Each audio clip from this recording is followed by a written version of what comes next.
तो buzzing stocks में आप सभी का बहुत बहुत स्वागत है। बजिंग स्टॉक में जो पहला शेयर जिसके बारे में हम बात करने वाले हैं, हालांकि अभी डिटेल में सर ने उसके बारे में बात करी, लेकिन क्योंकि खबर है, खबर का इम्पैक्ट है, तो उसके बारे में बात करना जरूरी है। इसलिए जिस स्टॉक की बात कर रहे हैं बजिंग स्टॉक में, वो है वोडाफोन आइडिया का। दरअसल कल यानी कि 27 अक्टूबर को सुप्रीम कोर्ट में इसकी रीकैलकुलेशन को लेकर एजीआर को उसकी सुनवाई थी, जिसमें सुप्रीम कोर्ट ने थोड़ी राहत दी और सरकार को दोबारा से जो एजीआर बकाया है, एजीआर ड्यू है, उस पर दोबारा से एक बार विचार विमर्श करने की सलाह दी है। इससे कहा जा रहा है कि कंपनी को यानी कि वोडाफोन आइडिया को करीब करीब 9,500 करोड़ रुपए के आसपास की राहत मिल सकती है। और खबरें ये भी है कि सरकार कंपनी के लिए कोई राहत पैकेज भी बना सकती है ताकि कंपनी सरवाइव कर सके, आगे अपने कामकाज को जारी कर सके। और कल सुप्रीम कोर्ट के फैसले के बाद वोडाफोन आइडिया की तरफ से भी बयान आया था कि वो डिपार्टमेंट ऑफ टेलीकम्युनिकेशंस के साथ मिलकर ये काम करेंगे। और इसका असर था कि 27 अक्टूबर को शेयर ने 10 रुपये 57 पैसे का नया 52 वीक हाई भी टच किया था। हालांकि आज शेयर में गिरावट देखने को मिल रही है। तो प्रदीप सर, हालांकि आपने इसके बारे में डिटेल में डिस्कशन तो कर ली, लेकिन फिर भी आपसे एक टेक इसमें जानना चाहेंगे कि क्या अगर कोई फ्रेश एंट्री इसमें करना चाहे तो क्या आप उसको करने की सलाह देंगे और किस लेवल पर सर कर सकते हैं? देखिए, फ्रेश किसी का एंट्री करने का सलाह मैं नहीं दूंगा, क्योंकि बहुत वॉलेटाइल रहता है और हर महीना न्यूज़ के अंदर भरा रहता है। कुछ ना कुछ होने जा रहा है, कुछ ना कुछ पॉसिबिलिटीज है। तो कहीं ना कहीं देखा जाए तो पुश आप बहुत चल रहा है स्टॉक, आई थिंक, ऊपर जाने के लिए। सो क्योंकि मार्केट इमोशन से चलता है, मार्केट सेंटीमेंट से चलता है, तो कहीं ना कहीं मुझे लग रहा है एक बार ये 13-14 का चला जाएगा। लेकिन जिस तरीके का यहाँ पे लोगों का एक वो रहता है कि मैं बाय कर लूंगा बहुत मोटा क्वांटिटी से, और वोडाफोन आइडिया कल को अगर कुछ पॉजिटिव आता है, मेरा बहुत मोटा पैसा बनेगा यहाँ पे। मेरा सोच ऐसा यहाँ पे नहीं है। आप अगर फंसे हुए हो तो बने रहो। आप पे उछाल में आपको एग्जिट के प्लान ही सोचना चाहिए, क्योंकि अभी ये कब प्रॉफिट में आएगा दूर दूर तक कोई ठीक नहीं है।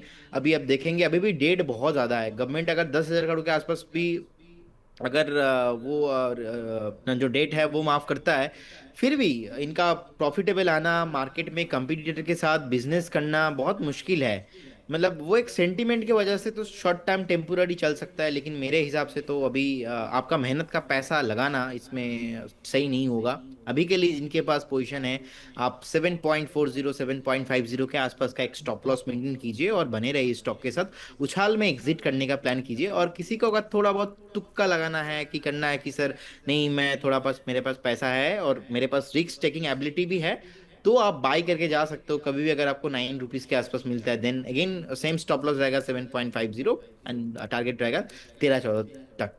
जी। ओके, तो सर की स्ट्रॉन्ग बाइंग कॉल नहीं है, लेकिन हाँ फिर भी अगर आप वोडाफोन आइडिया में दाव लगाना चाहते हैं तो 9 रुपये के आसपास आप इसमें एंट्री कर सकते हैं। लेकिन हाँ, 7 रुपये 40 पैसे, 7 रुपये 50 पैसे के आसपास का एक स्टॉप लॉस लेकर ज़रूर चलिएगा इसमें। तो अगले बजिंग स्टॉक की तरफ बढ़ते हैं। अगला बजिंग स्टॉक है आईओसी। दरअसल इसके Q2 के रिजल्ट आए हैं, जिसमें नेट प्रॉफिट के अंदर 33% से ज़्यादा की यहाँ पर ग्रोथ देखने को मिली है और 7,610 करोड़ रुपए के आसपास नेट प्रॉफिट रहा है कंपनी का। रेवेन्यू में हालांकि थोड़ा सा दबाव रहा है, 7% घटकर ये 1.79 लाख करोड़ रुपए पर रेवेन्यू आ गया, जो कि पिछले क्वार्टर में 1.92 लाख करोड़ रुपए के आसपास था। एबिटा की अगर बात की है तो ये 15.5% के आसपास बढ़कर 14,583 करोड़ रहा है और एबिटा मार्जिन ये 8.2% रहा है, यानी कि मुनाफे और मार्जिन में सुधार है पर रेवेन्यू में यहाँ पर गिरावट देखने को मिली है। तो सर, आईओसी पर आपका क्या टेक रहेगा सर? क्या इसमें बाइंग फिलहाल इस लेवल पर करनी चाहिए क्या?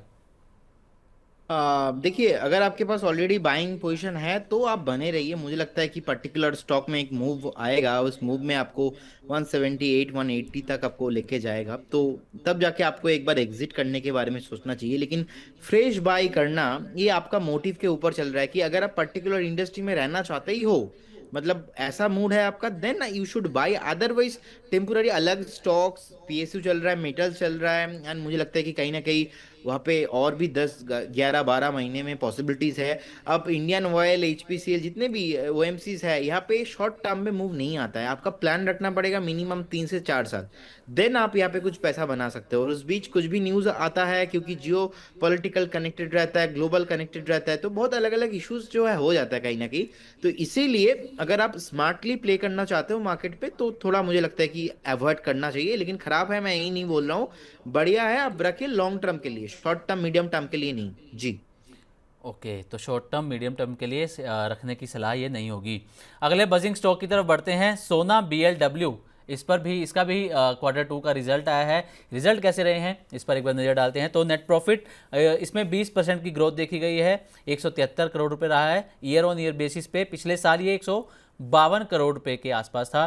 रेवेन्यू में 23% से ज़्यादा की ग्रोथ देखने को मिली है और 1138 करोड़ रुपए रेवेन्यू रहा है। एबिटा 12.5% बढ़कर 283 करोड़ के आसपास रहा है और एबिटा मार्जिन घटकर 24.9% यहाँ पर रहा है। यानी कि रेवेन्यू और जो प्रॉफिट है वो दोनों बड़े हैं, लेकिन मार्जिन यहाँ पर थोड़ा सा कम होता हुआ नजर आया है सोना BLW का। तो सर, इसमें जिनकी पोजीशनिंग है पहले से ही, उनको क्या करना चाहिए सर? मैं बोलूँगा बिल्कुल बने रहिए आप। एंड मुझे लगता है कि यहाँ पे 415 का एक स्टॉप लॉस मेंटेन करना चाहिए, as a short term mid term दोनों टाइम फ्रेम के लिए ही। और यहाँ पे सीधा सीधा जो टारगेट निकल के आ रहा है वो है 545 का टारगेट। 550 में एक रेसिस्टेंस है, 550 का रेसिस्टेंस ब्रेक करने पे आपको 700 तक भी जाता हुआ दिखाई दे सकता है, 650 700। तो बिल्कुल होल्ड रखने का सलाह रहेगा, क्योंकि फंडामेंटल सपोर्टिव है और बने रहना ही स्मार्ट डिसीजन हो सकता है जी। ओके, तो सोना BLW जिसके पास हैं 545 का एक टारगेट यहाँ पर सर ने दिया है और 550 के ऊपर सस्टेन करता है तो 650 से 700 रुपये के लेवल भी आपको देखने को यहाँ पर मिल सकते हैं। अगले बजिंग स्टॉक की तरफ बढ़ते हैं, MCX जिसके बारे में बात करने वाले हैं। दरअसल आज सुबह टेक्निकल इशू के कारण जो इसकी टाइम पर जो है वो ट्रेडिंग नहीं शुरू हो पाई है, जिसका असर ये हुआ कि शेयरों में आज सुबह गिरावट देखने को मिली 2 से 2.5% के आसपास की। 9 बजे ये ट्रेडिंग शुरू होनी थी, लेकिन टेक्निकल इश्यूज़ की वजह से 1 से 2 घंटे के बाद ये ट्रेडिंग शुरू होती नजर आई है। और ये डिज़ास्टर रिकवरी साइट, इनका एक सिस्टम है ये, उसके ज़रिए ट्रेडिंग दोबारा से शुरू होती हुई नजर आई है। तो सर, MCX पर आपका क्या नज़रिया है? हालांकि सुबह जो एक टेक्निकल इशू आया उसके बाद शेयरों में गिरावट रही, लेकिन आप लॉन्ग टर्म के लिए कैसे देखते हैं सर MCX को? एक्चुअली ये जो डिजास्टर रिकवरी साइट है ना, ये एक्चुअली सेबी ने बहुत पहले इन्फॉर्म किया था, एनएससी को, बीएससी को, एक्सचेंज जी। को करता है, एमसीएक्स को भी। एंड आज से कुछ साल पहले ही, आई थिंक 2 3 साल पहले, मैं एग्जैक्टली डेट नहीं बता पाऊंगा, एक दिन मैं बैठे था एक कैफे में, तो मैं निफ्टी 50 वॉच कर रहा था मेरा कुछ दोस्त के साथ। तो मैंने उनको दिखाया, देखो निफ्टी 50 नहीं चल रहा है। एंड उस टाइम पे क्या हुआ था, उस दिन निफ्टी 50 फ्रीज हो गया था। मतलब इतिहास में पहली बार हुआ, निफ्टी 50 अटक गया था, नहीं चल रहा, निफ्टी 50 में मोमेंटम नहीं आ रहा है। इसके पहले भी हमने देखा अलग अलग ब्रोकर्स में प्रॉब्लम आता है। अब इसमें सबसे ज्यादा नुकसान जो होता है ना, वो रिटेलर्स का होता है, क्योंकि उनका जी। पोजीशंस रहता है। अब कहीं ना कहीं वो पोजीशन कटने का टाइम पे वो अगर इशू हो जाता है तो उनका लॉस हो जाता है। सेबी आएंगे, सीधा सीधा इन्वेस्टिगेशन करेंगे, एम6 के ऊपर पेनल्टी, एनएससी भी पेनल्टी दिया है, उसके बाद ही आप देखेंगे जो बीच बीच में अभी सैटरडे में वो थोड़ा टेस्टिंग चलता है डिजास्टर साइट जी। का, वो उसी का वो चलता है कि लाइव मार्केट में कुछ प्रॉब्लम ना हो जाए। तो सेबी आएंगे, पेनल्टी लगाएंगे एक्सचेंज को, लेकिन इन्वेस्टर को जो नुकसान है उनको कोई भरपाई नहीं है। तो मैं यही चाहता हूँ कि एटलीस्ट ये रेगुलेटर्स को और स्ट्रिक्टली देखना चाहिए इस मैटर को, कि एटलीस्ट ऐसा अगर होगा ना तो इन्वेस्टर का बहुत नुकसान है। क्योंकि आप, मैं, गवर्नमेंट ऑफ इंडिया सारे बैठे हैं साधारण जनता के लिए, तो जनता के लिए काम कुछ होना चाहिए। ऐसे बार बार प्रॉब्लम आएगा तो ऑब्वियसली ट्रेडिंग में बहुत दिक्कत आ जाए। तो एमसीएक्स में 9145 के आसपास का भी प्राइस है। एंड मुझे लगता है कि एक बार आपको 8850 8700 तक ये जो सेलिंग प्रेशर स्टार्ट हुआ है ये कंटिन्यू होते हुए दिखेंगे। वहां पे आपको एक्यूमुलेशन का टाइम होगा, लॉन्ग टर्म में कुछ भी प्रॉब्लम नहीं, एक दिन का इसके हिसाब से कुछ प्रॉब्लम नहीं होता। एज ए बिजनेस ओनर अगर मैं बिजनेस साइड से देखता हूँ तो एमसीएक्स में इसका इफेक्ट ज्यादा कुछ नहीं होने वाला, बस नॉर्मल हेल्दी करेक्शन है, इसको हेल्दी करेक्शन के तौर पे देखिए। 8800 पे आता है तो बाय ऑन डिप करके आपको चलना है जी। ओके, 8800 पर बाय ऑन डिप की सलाह MCX में रहेगी और 8,850 के आसपास अगर आपको मिलता है ये, तो आप एक्यूमुलेट यहाँ पर कर सकते हैं MCX के अंदर। तो चलिए लास्ट बजिंग स्टॉक की बात करते हैं। लास्ट बजिंग स्टॉक है मझगांव डॉक का। इस पर भी इसके भी रिजल्ट हैं Q2 के। तो नेट प्रॉफिट इसमें 28% की यहाँ पर ग्रोथ रही है, 749 करोड़ रुपये रहा है, जो कि पिछले साल ये 585 करोड़ रुपये था। रेवेन्यू में 6% से ज़्यादा की ग्रोथ रही है, 2,929 करोड़ रहा है। एबिटा में 36% की यहाँ पर ग्रोथ देखने को मिली है, 695 करोड़ रुपए ये रहा है। और एबिटा मार्जिन इसमें भी सुधार रहा है, 23.7% एबिटा मार्जिन रहा है, जो कि पहले 18.5% के आसपास था। और एक और इसमें जो मेन बात है वो ये कि 6 रुपये पर शेयर का इंटरिम डिविडेंड भी देने का कंपनी की तरफ से एक ऐलान किया गया है। तो सर मझगांव डॉक रिजल्ट, इसके परफॉर्मेंस अच्छी रही है, रिजल्ट पर मजबूत रहा है, तो इसको सर किस तरीके से देख रहे हैं आप?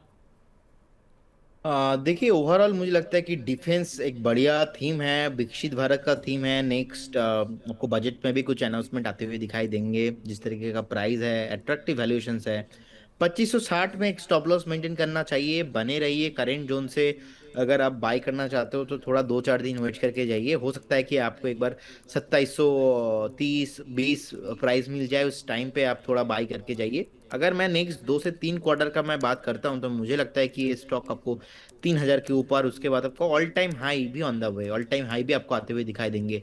ऐसा एक बार नहीं, पहले भी हुआ था जब इसका जो मेन थीम्स चलना स्टार्ट हुआ था ना 22 अगस्त में।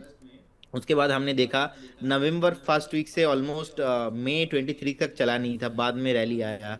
उसके बाद हमने सेकंड मूव देखा था अगस्त 23 से, एंड उसके बाद अप्रैल तक परफॉर्म नहीं किया। और उसके बाद लास्ट ईयर भी हमने देखा जुलाई से ऑलमोस्ट फरवरी 25 तक परफॉर्म नहीं किया। फरवरी के बाद लगातार चल रहा था, और अभी भी हम देख रहे हैं कि ऑलमोस्ट जून से आज तक परफॉर्म नहीं किया। तो इसके बाद का जो नेक्स्ट साइकिल है, उस साइकिल में आपको 3800 के ऊपर प्राइस आते हुए दिखाई देंगे। वही लोग पैसा कमा पाएंगे जिनके पास पेशेंस होगा। तो पेशेंस रखिए, बने रहिए विथ स्टॉप लॉस ऑफ 2550 के आसपास का एक स्टॉप लॉस मेंटेन कीजिए, बने रहिए। ओके, तो मझगांव डॉक जिनके पास हैं वो होल्ड कर सकते हैं। अगले 2 से 3 क्वार्टर में आपको 3,800 के टारगेट भी आते हुए नज़र यहाँ पर आएंगे। और स्टॉप लॉस आपको जो सर ने बताया वो बताया है 2550, 2550 रुपये के आसपास का। और अगर आप फ्रेश बाइंग करना चाहते हैं तो 2-3 दिन वेट करके यहाँ पर चलिए, आपको अच्छी अपॉर्चुनिटी यहाँ पर मिल सकती है। तो चलिए, ये था हमारा सेगमेंट बजिंग स्टॉक, जिसमें हमने उन स्टॉक्स के बारे में बात करी जो आज बज में हैं, जिन पर खबरों का असर है, जिनके रिजल्ट्स आए हैं।